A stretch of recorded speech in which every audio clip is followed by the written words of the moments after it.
H5N1 பறவை காய்ச்சல் ஹியூமன்ஸை affect பண்ணுமா? இந்த பறவை காய்ச்சல் பரவிட்டு இருக்க இந்த நேரத்தில் நம்ம சிக்கன் சாப்பிடலாமா கூடாதா?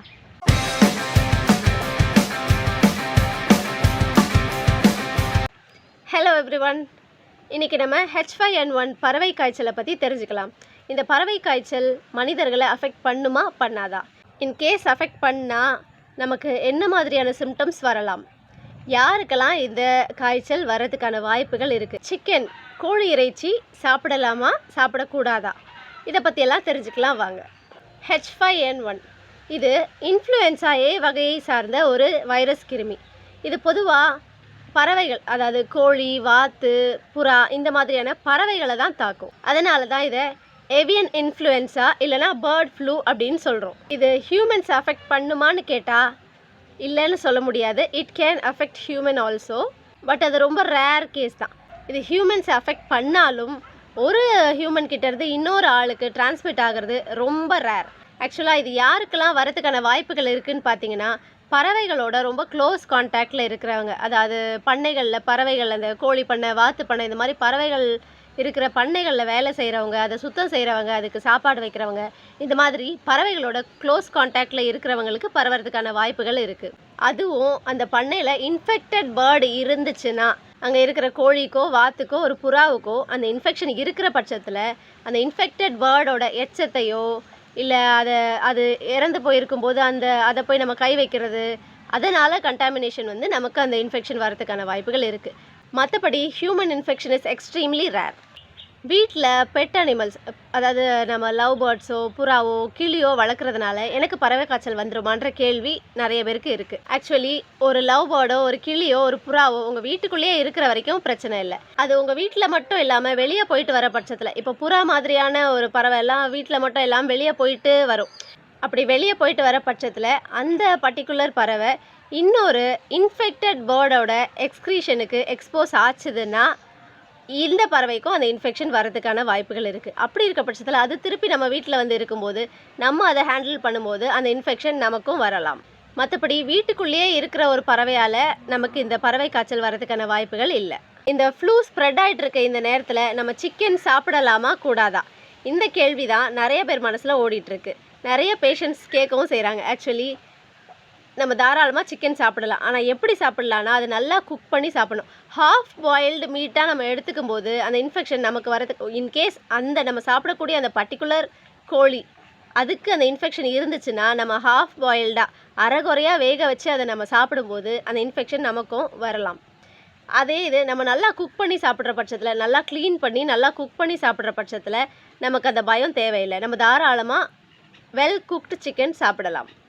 பட் அதே நேரத்தில் நம்ம வெளியே ஹோட்டல்ஸில் இந்த சிக்கன்லாம் சாப்பிட்றத கொஞ்சம் இந்த பறவை காய்ச்சல் இருக்கிற சமயங்களில் அவாய்ட் பண்ணுறது பெட்டர்.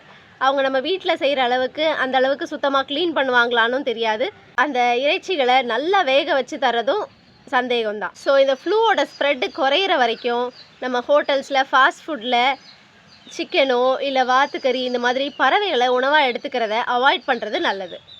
சிட்டியில் சில இடங்களில் பார்த்திங்கன்னா நிறைய கூட்டமான காகங்கள் செத்து கிடக்கிறதா இந்த மாதிரி நம்ம நியூஸில் நிறையா பார்த்தோம். இது மாதிரி அங்கங்கே பறவைகள் இறந்து கிடக்கிறது, இதெல்லாம் நம்ம நிறைய கேள்விப்படுறோம். இந்த மாதிரி ஏதாவது நம்ம வீட்டை சுற்றி நம்ம வீட்டு பக்கத்துலேயோ இந்த மாதிரி ஏதாவது ஒரு பறவை இறந்து கிடந்துச்சுன்னா நம்ம என்ன பண்ணலாம்? காக்காவோ ஒரு புறாவோ ஏதோ ஒரு பறவை நம்ம வீட்டு பக்கத்தில் எங்கேயாவது இறந்து கிடக்கிற பட்சத்தில் நம்ம அது பக்கத்தில் போய் அதை பார்க்குறது, அதை கை வச்சு எடுத்து போடுறது, இந்த மாதிரி வேலைகளை பண்ணக்கூடாது. நம்ம ஃபுல்லாக க்ளவ் போட்டுட்டு மாஸ்க் போட்டுட்டு அந்த பறவை பக்கத்தில் போகாமல் அதை கேர்ஃபுல்லாக ஹேண்டில் பண்ணி நல்லா பள்ளம் தோண்டி அதை புதைச்சிடலாம். அப்படி இல்லைன்னா நம்ம கார்ப்பரேஷனுக்கு தகவல் சொல்லலாம்.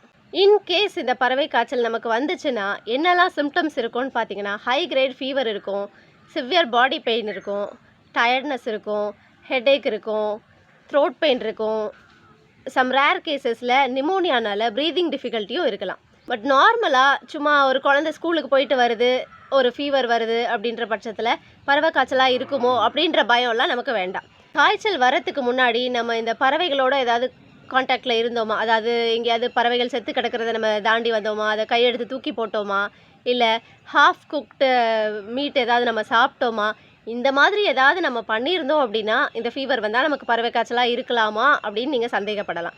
இல்லாத பட்சத்தில் உங்களுக்கு அந்த பயமும் சந்தேகமும் வேண்டாம். பறவை காய்ச்சலாக தான் இருக்குமோன்னு சந்தேகம் இருக்கிற பட்சத்தில் காய்ச்சல் 2 நாள் 3 நாள் வரைக்கும் விடாமல் இருந்துச்சுன்னா நீங்கள் உடனடியாக உங்கள் ஹெல்த் கேர் ப்ரொவைடரை பார்க்குறது நல்லது. அன்னெசரியாக பயப்பட வேண்டாம். இந்த கிளைமேட்டில் ஜென்ரலாகவே குழந்தைகளுக்கு, வயசானவங்களுக்கு, இவங்களுக்கு இந்த கோல்டு, கஃப், ஃபீவர் இதெல்லாம் வர்றது நார்மல். ஸோ பறவை காய்ச்சலாக இருக்குமோன்ற அனாவசிய பயம் வேண்டாம். இன்கேஸ் அந்த இன்ஃபெக்டட் பேர்டு, இப்போ ஒரு அந்த பறவை காய்ச்சலால் அஃபெக்ட் ஆன ஒரு பறவை செத்து கிடக்குது, நம்ம அதை பார்க்குறோம், அது பக்கத்தில் போயிட்டோம் தெரியாமல், அப்படின்னா கூட நமக்கு எதிர்ப்பு சக்தி நல்லா இருக்கிற பட்சத்தில் நம்மளை எந்த ஃப்ளூவும் அஃபெக்ட் பண்ணாது. நமக்கு எதிர்ப்பு சக்தி குறைவாக இருக்கிற பட்சத்தில் மட்டும்தான் நம்மளை மற்ற இன்ஃபெக்ஷன் அஃபெக்ட் பண்ண முடியும். ஸோ நீங்கள் ஹெல்த்தியாக நல்ல எதிர்ப்பு சக்தியோடு இருக்கிற பட்சத்தில் பறவை காய்ச்சலை பற்றி பயப்பட வேண்டாம். ஹோமியோபதி மருத்துவ முறையில் பறவை காய்ச்சல் வராமல் தடுக்கிறதுக்கான தடுப்பு மருந்துகளும், இன்கேஸ் வந்துட்டால் அதை சரி பண்ணுறதுக்கான மருந்துகளும் நிறைய இருக்குது. உங்களுக்கு அந்த மாதிரி பயம் ஏதாவது இருந்தால் நீங்கள் உங்கள் பக்கத்தில் இருக்க ஹோமியோ டாக்டரை கன்சல்ட் பண்ணுங்கள். Be happy, stay healthy.